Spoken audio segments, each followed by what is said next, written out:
নমস্কার, বিপিএ বিশ্বজিৎ রয়েছি আপনাদের সাথে। মাত্র 15 দিন আগে ধুমধাম করে তাদের বিয়ে হয়েছিল, মাত্র 15 দিন আগে। আর মধুচন্দ্রিমা কাটানোর জন্য তারা বেছে নিয়েছিলেন কাশ্মীরকে। চোখে অনেক স্বপ্ন, অনেক ভালোবাসা, অনেক আশা এবং আকাঙ্ক্ষাকে নিয়ে তারা জীবন শুরু করেছিলেন, নতুন পথ চলা শুরু করেছিলেন।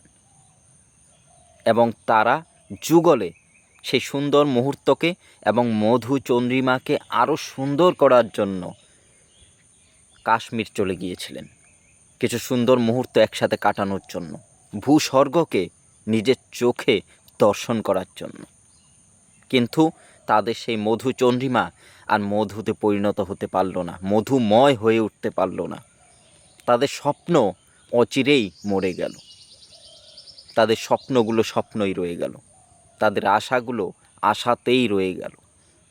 যে জীবন শুরু হয়েছিল একটা বাঁচার স্বপ্ন নিয়ে মাত্র 15 দিন আগে, দুটি হাত এক হয়েছিল, সেই হাত চিরদিনের মতো বাঁধনহারা হয়ে গেল। আসলে এই ঘটনা জম্মু এবং কাশ্মীরে যে জঙ্গিদের গুলিতে নিহত হয়েছে তাদের মধ্যেই একজনের কথা বললাম। মাত্র 15 দিন আগে তাদের বিয়ে হয়েছিল। জঙ্গিরা প্রথম যাকে গুলি চালিয়েছিলেন তাদের মধ্যে সেই ভদ্র মহিলার স্বামী ছিলেন, যারা 15 দিন আগে বিয়ে করেছিলেন। তার স্ত্রীকে বাঁচানোর জন্য সে সজোরে ধাক্কা মারে, তার স্ত্রী পড়ে গিয়ে জ্ঞান হারান। যখন তার জ্ঞান ফেরে তখন সে হাসপাতালে, তখন সে জানতে চান তার স্বামীর কী অবস্থা। তখন তাকে জানানো হয় সে অসুস্থ অবস্থায় ভর্তি রয়েছে। কিন্তু তাকে যখন সে দেখতে যায় তখন সে বুঝতে পারে ঘটনাটা সেরকম নয়। তাকে বাঁচানোর জন্য সে যখন ধাক্কা মেরে ফেলে দেয়, জঙ্গিরা তাকে 0 পয়েন্ট থেকে গুলি করে এবং সেখানেই তার দেহ নিথর হয়ে যায়, শ্বাস প্রশ্বাস বন্ধ হয়ে যায়। এই দুঃখজনক ঘটনা ঘটেছে কাশ্মীরে।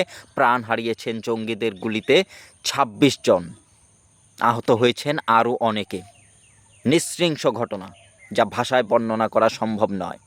এই সমস্ত কাপুরুষের দল জঙ্গিরা, যারা হাতে AK-47 মতো অস্ত্রকে নিয়ে নিরস্ত্র মানুষের উপর, সাধারণ মানুষের উপর আক্রমণ করে, তারা তো ভীতু, তারা তো প্রকৃত কাপুরুষ। তাদের যদি সাহস থেকে থাকে, তাদের যদি লড়াই করা থাকে, তাহলে ইন্ডিয়ান আর্মির সাথে লড়ুক, ইন্ডিয়ান সিকিউরিটি ফোর্সের সাথে লড়ুক, সামনাসামনি লড়ুক তারা। তারপর দেখা যাবে কার মধ্যে কত দম রয়েছে, কার মধ্যে কত শক্তি রয়েছে।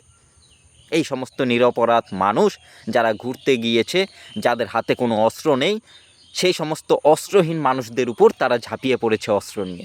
এই তাদের বীরত্ব, তাদেরকে তারা মহাশক্তিশালী ভাবে।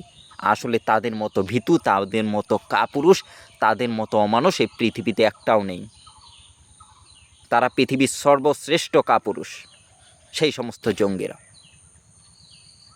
তাদের যদি সাহস থাকে ইন্ডিয়ান আর্মির সাথে লড়ুক, ইন্ডিয়ান ফোর্সের সাথে লড়ুক, তাহলে বোঝা যাবে কাদের মধ্যে কত দম রয়েছে। জয় হিন্দ, ভারত মাতা কি জয়। এই ঘটনার বদলা এবং প্রতিবাদ অবশ্যই হবে। আপনারা সজাগ থাকুন। নমস্কার।